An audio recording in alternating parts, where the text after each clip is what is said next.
오늘은 신앙의 길을 가려면 이란 제목으로 말씀을 상고합니다. 사자성어에 고진감래라는 단어가 있는데 쓸 꽃자, 다될진자, 달감자, 올래자를 쓰죠. 이 고진감래라는 이 단어가 유래가 있어요. 먼저 뜻이 뭔가를 잠깐 얘기를 하고 유래를 얘기해야 되겠네요. 쓴 것이 지나면 단 것이 온다. 직설적인 해석은 그런데 이게 의역을 하면 고생 끝에 낙이 온다. 그런 얘기죠. 논어라고 하는 책에서 공자가 옛날에 있었던 그런 얘기를 이렇게 했다고 그러는데, 고대 중국에 한 농부가 살았는데 이 사람이 공부는 하고 싶은데 너무 가난해가지고 붓도 종이도 살 형편이 못 됐다는 거예요. 그래도 공부를 포기할 수가 없어서 붓 대신 숯으로 또 종이 대신 나뭇잎으로 계속 글을 써가면서 공부를 했는데 나중에 성공을 거뒀습니다. 이 사람이 누구냐 하면 중국 문학사에 빠질 수가 없는 유명한 사람, 도종의라고 하는 사람인데, 이 사람이 언제 때 사람이냐면 원말부터 명초 시대에 살던 사람이고, 이 도종의가 편찬한 책을 다 모은 것을 이 설부라고 그러는데, 아주 우리가 얘기하는 아주 거질, 말하자면 100권이나 되는 그런 책을 썼다는 거예요. 그리고 그 내용을 들어가 보면 조목이 수만을 헤아릴 정도로 그렇게 많은 글을 남긴 사람이다, 이렇게 알려져 있어요. 그러니까 우리도 얼마든지 가능성을 가지고 있다 하는 그런 뜻이겠죠. 오늘 예수님께서 비슷한 말씀을 하신 거예요. 신앙의 길을 가려면 쉬운 것이 아니다 하면서 거기에는 치열한 영적 전쟁이 있기 때문에 그걸 극복해야 된다는 거, 또 그러기 위해서는 철저히 하나님을 의뢰하면서 하나님과 함께 가야 된다는 거, 그리고 나중에 영광을 위해서 오늘은 고난을 감내해야 된다는 거, 이걸 예수님이 말씀하고 있거든요. 그리고 우리가 택한 이 본문은 너무 유명한 구절이에요. 그래서 성경의 핵심이라고도 말할 수 있고, 또 우리가 소위 말하는 황금률이라고 하는 너무 귀한 구절도 이 안에 들어있어요. 그래서 이 본문의 내용은 우리가 미사여구를 붙일 필요가 없고, 이 본문의 뜻만 하나하나 풀어보면 아주 선명하게 신앙의 길은 어떤 것인가, 우리가 어떻게 살아야 될 것인가를 확연하게 깨달을 수가 있다, 그런 말씀입니다. 그래서 세 가지로 교훈을 나누어서 상고합니다. 첫째는 6절에 보면 반드시 대적자가 있음을 알아라, 이렇게 말씀했어요. 신앙의 길은 순탄한 게 아니다. 우리를 가로막고 방해하고 박해하는 대적자가 반드시 우리 앞에 있다는 것을 알고 들어가야 된다는 거예요. 여기 6절에 이렇게 말씀을 시작해요. 거룩한 것을 개에게 주지 말며 너희 진주를 돼지 앞에 던지지 말라. 그들이 그것을 발로 밟고 돌이켜 너희를 찢어 상하게 할까 염려하라, 그랬어요. 세상에 진주가 얼마나 귀하고 아름다운 겁니까? 그런데 돼지 앞에는 그게 소용없다는 거예요. 개 앞에는 그런 게 소용없다는 거예요. 오히려 귀한 것을 가치를 모르면 막 그것을 찢어버리고 상하게 할 수가 있다는 거예요.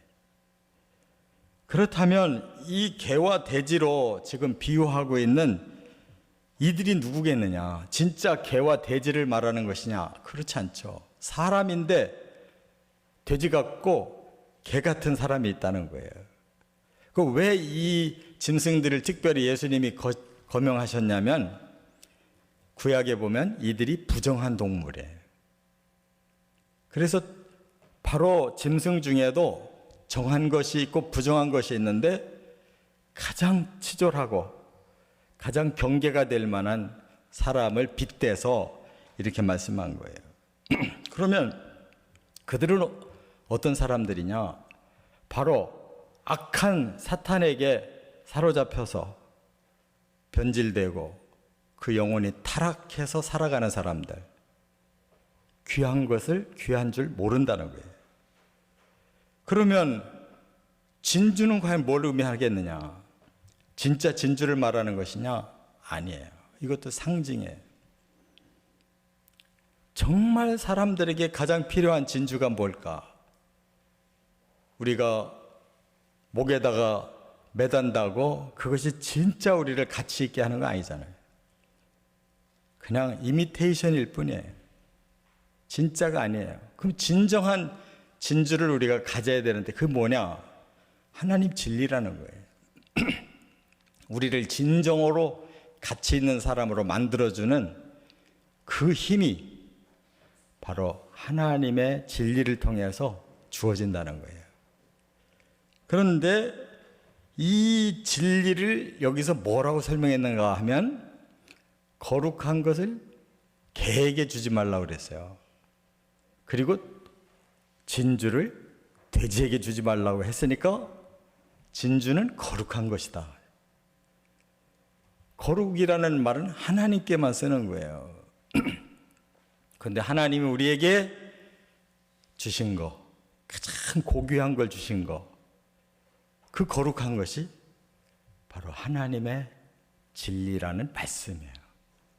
그걸 사람이 받아들일 때 바로 하나님의 그 거룩성을 닮아갈 수가 있다는 거죠. 그게 가장 가치 있는 사람의 모습이라는 거예요.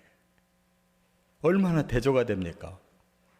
사탄에게 속아서 사로잡히면 개나 돼지처럼 진정한 가치를 모르고 마구 변질되고 타락해서 사람 구실을 할 수가 없는데 정말 우리가 하나님을 만나서 하나님이 주시는 그 진리의 말씀을 받아들이기 시작하면 하나님을 닮아가고 하나님과 같은 그런 가장 고귀한 삶을 살 수 있는 사람으로 변화된다는 거예요.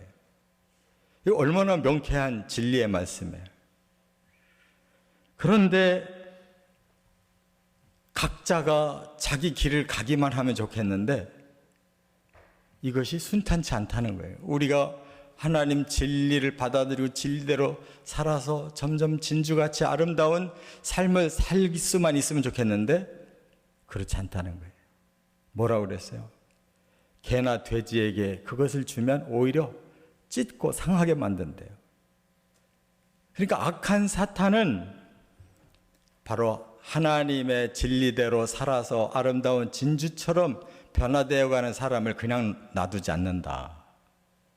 개나 돼지 같은 그 타락한 영혼들을 반드시 하나님의 사람들을 방해하고 대적하고 박해한다는 거예요. 그것이 이 땅의 삶의 아이러니예요. 왜 고귀하게 살려고 하는데 왜 그 길이 이렇게 험난하냐 이 말이에요. 사탄이 있는 한 하나님의 백성들은 이 땅에서 고난을 받게 돼 있어요. 방해를 받게 돼 있다 그 말이에요. 그렇기 때문에 우리에게 필요한 건 뭐냐? 그걸 이겨내야 하는 박해를 극복하는 더 고귀한 신앙의 능력이다 그 말이에요. 할렐루야. 그래서 진리가 필요하고 성령이 필요하고 주의 도우심이 필요한 거예요. 그런데 우리 안에 진리가 충만하지 못하면, 성령이 충만하지 못하면, 성삼위 하나님이 내 안에 계시지 않으면 우리는 사탄을 이길 수가 없어요. 워낙 그 악이 크고 강해서 우리가 대적하기에 너무나 힘들다는 거예요. 그래서 염려하라고 그랬어요. 상하고 찢길 것을 염려하라. 그것은 경계하라는 뜻이에요. 거기에 쫄려서 살라는 뜻이 아니고 그걸 이겨내라는 뜻이에요. 극복하라는 뜻이에요. 그러려면 우리 힘으로 안 되는 거예요. 더 진리가 충만하도록, 더 하나님의 영이 충만하도록 우리가 정말 영적 아름다운 진주가 되어가는 힘씀이 필요한 줄 믿습니다. 반드시 영적 싸움이 있고 그 영적 싸움에서 이겨야지 그 이외에 다른 길은 없어요. 사탄과는 타협이 불가능한 거예요. 그 속에 지고 들어가든지 이기고 그를 쫓아내든지 둘 중에 하나라는 거예요. 꼭 깨달으시기 바랍니다. 두 번째는 7절부터 12절에 보면 철저히 하나님을 의뢰하라 이렇게 말씀했어요. 자, 우리가 이렇게 영적 싸움에 분명한 우리가 이유를 깨달았다면 우리가 하나님의 도우심을 받지 않을 수가 없다는 거예요. 어떻게 해야 하나님과의 친밀한 관계 속에 도움을 받고 하나님을 의뢰하고 승리할 수 있느냐를 가르쳐 주셨어요. 7절에 보니까 구하라 그리하면 너희에게 주실 것이요 찾으라 그리하면 찾아낼 것이요 문을 두드리라 그리하면 너희에게 열릴 것이니 구하는 이마다 받을 것이요 찾는 이는 찾아낼 것이요 두드리는 이에게는 열릴 것이니라. 이게 너무 유명해가지고 그냥 알긴 아는데 뭔 뜻인지도 모르고 알아요. 너무 유명해가지고 그냥 아유 좋은 말씀이다. 이 원리를 못 깨달으면 좋은 것이 좋은 게 아니죠. 이 말은 역설적으로 구하지 않기 때문에 받지 못하는 것이다. 찾지 않기 때문에 찾을 수가 없다. 문을 두드리지 않기 때문에 안 열리는 것이다. 우리가 그렇게 살기 때문에 안 된다는 거예요. 하나님을 철저히 의뢰한다는 것은 하나님께 구해야 된다는 거예요. 하나님께 찾아야 된다는 거예요. 하나님께 두드려야 된다는 거예요. 힘써서 하나님의 도움을 청해야지 시시하게 주려면 주고 말라면 말라고 하나님 앞에 배짱 부려가면서 신앙생활해서는 절대 실패라는 거예요. 대충 적당히 그거는 신앙의 길이 아니라는 거예요. 갈급하게 문을 두드려야 살 길이 열리는 거지. 그런 열정, 그런 힘씀이 없이 얻을 수 없다. 그런 말씀. 하나님께로부터 고귀한 도움을 받는 일이 그렇게 가치 없는 게 아니다. 너무너무 중요한 우리에게 절대절명의 상황일 때 우리가 목숨 걸고 하나님의 도움을 청해야 된다는 말씀인 줄 믿으시기 바랍니다. 그리고 또 하나는 하나님께 도움을 청할 때는 인격적 절대 신뢰가 필요하다는 거예요. 여기 이렇게 말씀을 했어요. 11절에 너희가 악한 자라도 좋은 것으로 자식에게 줄 알거든 하물며 하늘에 계신 너희 아버지께서 구하는 자에게 좋은 것으로 주시지 않겠느냐. 정말 하나님을 우리 아버지로 믿느냐는 거예요. 나쁜 애비도 그 자식한테는 좋은 걸 줄 줄을 아는데 하물며 하늘에 계신 우리 아버지가 주시지 않겠느냐라고 절대적인 확신, 인격적인 신뢰 과연 가지고 있냐 이 말이에요. 정말 하나님을 그렇게 믿는다면 내 아버지한테보다 하나님께 구해야 될 거 아니에요. 내 아버지한테 기대하는 것보다 더 확실하게 하나님께 기대해야 되지 않느냐, 그 말씀이에요. 하나님께 도움을 요청하는 것은 이처럼 사실적인 우리 안에서 우리 눈에 보이는 우리에게 도움을 줄 그 누구보다도 하나님께 더 확신을 가져야 된다는 말씀인 줄 믿습니다. 또 하나는 굉장히 중요한 게 있는데 12절에 이렇게 말씀했어요. 그러므로 무엇이든지 남에게 대접을 받고자 하는 대로 너희도 남을 대접하라.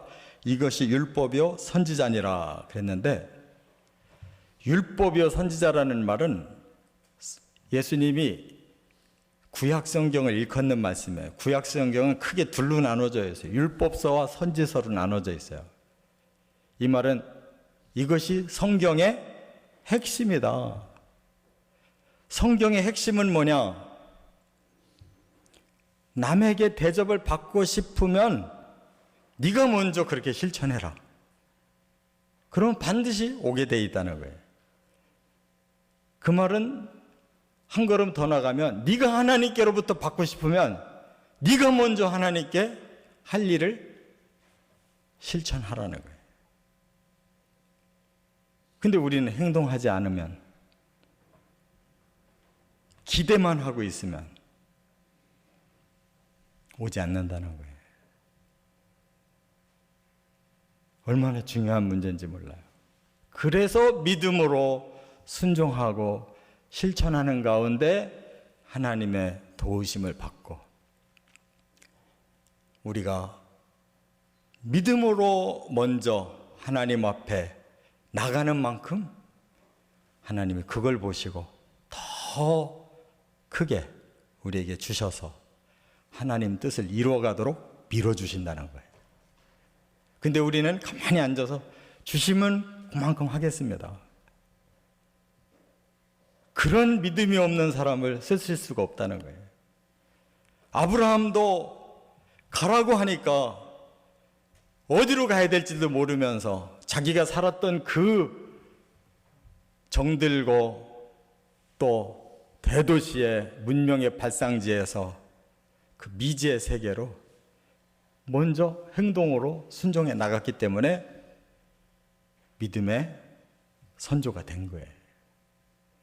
다윗도 그 어린 소년이 하나님을 믿고 하나님의 그 말씀을 믿었기에 아무것도 가지지 않은 자가 먼저 하나님의 대적을 쓰러뜨리려고 믿음으로 물맷돌 가지고 실천했기에 하나님이 맞춰서 쓰러뜨리신 거예요.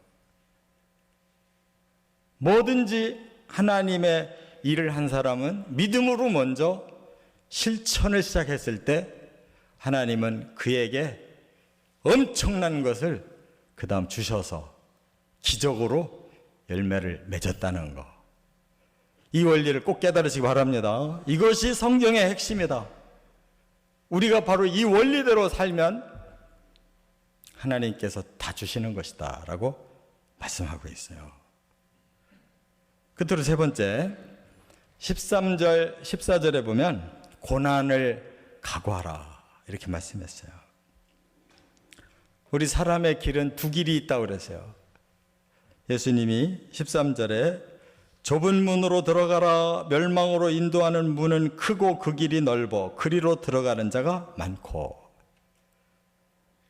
좁은 문이 있고 넓은 문이 있는데, 넓은 문은 그 길이 아주 넓고 크고 그래서 가기가 아주 편하다는 거예요. 사람들이 그래서 그 길로 간다는 거예요. 쉽고 편한 길로. 그러나 그 길로 가는 자는 어떻게 된다는 겁니까? 멸망한다는 거예요. 여러분, 우리가 밤에 잠을 자는 시간이 얼마나 중요한 시간인지 몰라요. 오죽하면 죽은 듯이 자겠어요. 사람들이 욕심이 얼마나 많은데, 안 자고 돈 벌고, 안 자고 공부하고, 안 자고 더 즐기고 막 하고 싶은데 왜 자냐고 말이에요. 꼼짝없이 왜 자요? 잠이 그만큼 사람에게 필요하고 사람에게 굉장한 매력이 바로 잠이에요. 그래서 사람은 쉽게 살으려면 자꾸 잠을 많이 자는 거예요. 그런데 거기에 익숙해지는 사람 치고 성공할 수가 없는 거죠. 잠잘 때 잠을 덜 자고 뭔가 생산적인 일을 하는 사람이 성공하지, 사람의 본능대로 계속 잠을 청하는 사람은 성공 못해. 예수님이 왜 새벽에 일어나서 기도하셨고, 왜 예수님이 산으로 가셔서 밤새도록 기도하셨을까? 그분이 뭐가 부족하고 뭐가 아쉬워서? 필요하기 때문에 하신 거예요. 예수님도 기도가 필요하셨고, 그러한 편하고 쉬운 길을 극복하는 일이 필요하셨던 거예요. 그 훈련을 예수님이 3년 4개월 하시고 십자가 지신 거지, 그냥 단숨에 십자가 지신 것이 아니에요. 그렇게 훈련을 하셨어도 마지막 겟세마네에서 이 잔을 지나갈 수 있으면 지나가게 해달라고 기도하신 예수님이셨어요. 그만큼 그 길이 어려운 거예요. 우리가 쉬운 길만 자꾸 찾아가는 사람은 나중에 잘 될 생각을 하지 말아야 돼요. 아, 나는 오늘이 편하고 쉬움으로 내일은 어려워지는구나 라는 걸 알고 가야 된다, 그 말이에요. 예수님의 길을 보면 알 수가 있는 거예요. 그래서 예수님이 좁은 문으로 들어가라. 이 땅에 사는 동안에 너희가 길이 협착하고 좁아서 찾는 사람이 적은 그 길로 가는 것이 나중에 진정으로 하나님이 우리에게 귀한 것을 주시는 길이라고 말씀한 거예요. 이게 신앙의 길이라는 거예요. 근데 우리는 너무 약어가지고 두 가지를 다 얻으려고 그래요. 이 땅에서 쉽고 편한 길을 가고, 그리고 영광으로 들어가려고. 근데 그런 길은 없어요. 넓고 편한 길은 그 끝이 멸망의 길이라고 그랬어요. 그러나 좁고 협착한 길, 사람들이 안 가려고 하는 그 길을 가면 나중에 그곳에 하나님의 영광이 온다는 거예요. 이걸 예수님이 말씀하셨어요. 그리고 예수님이 그렇게 사셨어요. 고난을 각오하고 가는 길이 예수님의 제자의 삶이라는 것을 깨달아야 될 줄 믿습니다. 14절에 분명하게 생명으로 인도하는 문은 좁고 길이 협착하다. 생명을 쉽게 얻는 게 아니다. 어려움을 통과해야 생명이 오는 것이다.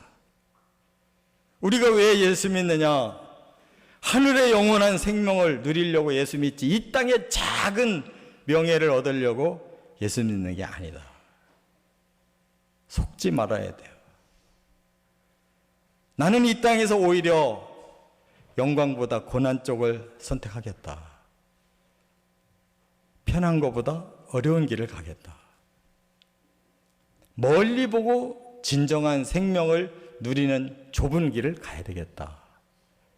이렇게 결단하고 가는 것이 그리스도인의 삶인 줄을 믿습니다. 시편 1편에도 똑같은 말씀을 하고 있어요. 사람이 두 길이 있어요. 한 사람은 자기의 정욕대로 우선 쉽게 막 누릴 수 있는 길을 간다는 거예요. 그런 사람들은 어떻게 간다고 그랬어요? 악인들의 꾀를 따르고 죄인들의 길에 서고 오만한 자의 자리에 앉는다고 그랬어요. 그건 아주 쉬운 거예요. 우리 악한 욕망대로 막 살면 금방 악인들의 꾀를 따르게 되고 죄인들의 길을 가게 되고 오만한 자의 자리에 금방 앉아요. 그런데 잠시 후에 보니까 그들은 바람에 나는 겨와 같은 신세로 끝나버리더라는 거예요. 그러나 복 있는 사람은 그게 아니더래요. 힘들어도 주야로 하나님의 말씀을 묵상하면서 그 말씀대로 살려고 몸부림치면서 자기를 이기기 위해서 너무너무 어려운 길을 가더라는 거예요. 그러나 그 사람에게는 바로 풍성한 생명이 맺혀지더라는 거예요. 이게 시편 1편의 말씀이잖아요. 여기에 어디 한치라도 거짓이 있습니까? 여기에 한치라도 과장이 있습니까? 예수님 말씀과 일치하는 말씀. 너무 잘 아는데 우리가 그 좁은 길을 선택하지 않고 있다는 사실을 깨달아야 된다는 거예요. 그래서 결론은 뭐냐? 오늘이 중요한 오늘. 오늘 나는 어느 길을 가고 있는가? 내일부터 가자고 하는 사람은 자기를 속이는 자예요. 오늘은 편한 길을 가고 내일 좁은 길을 들어서겠다는 사람은 자기를 기만하는 사람이에요. 결코 그럴 수가 없는 것입니다. 오늘 우리가 악한 영과 싸워서 나를 지금 이겼는지, 오늘 내가 더 철저히 하나님을 의뢰하고 하나님께 강력하게 붙들려서 주의 도우심을 지금 받고 있는지, 그리고 스스로 좁고 협착한 길을 멀리 생명을 바라보고 꿋꿋이 오늘을 걸어가고 있는지, 이걸 정말 우리 마음에 깊이 새기고 우리 자신을 속이지 말고 하나님 앞에 솔직하게 우리의 부족함을 내놓고 도와달라고, 그 길을 꼭 가고 싶다고 결단하고 좁은 문으로 들어서는 저와 여러분 되시기를 주의 이름으로 축원합니다.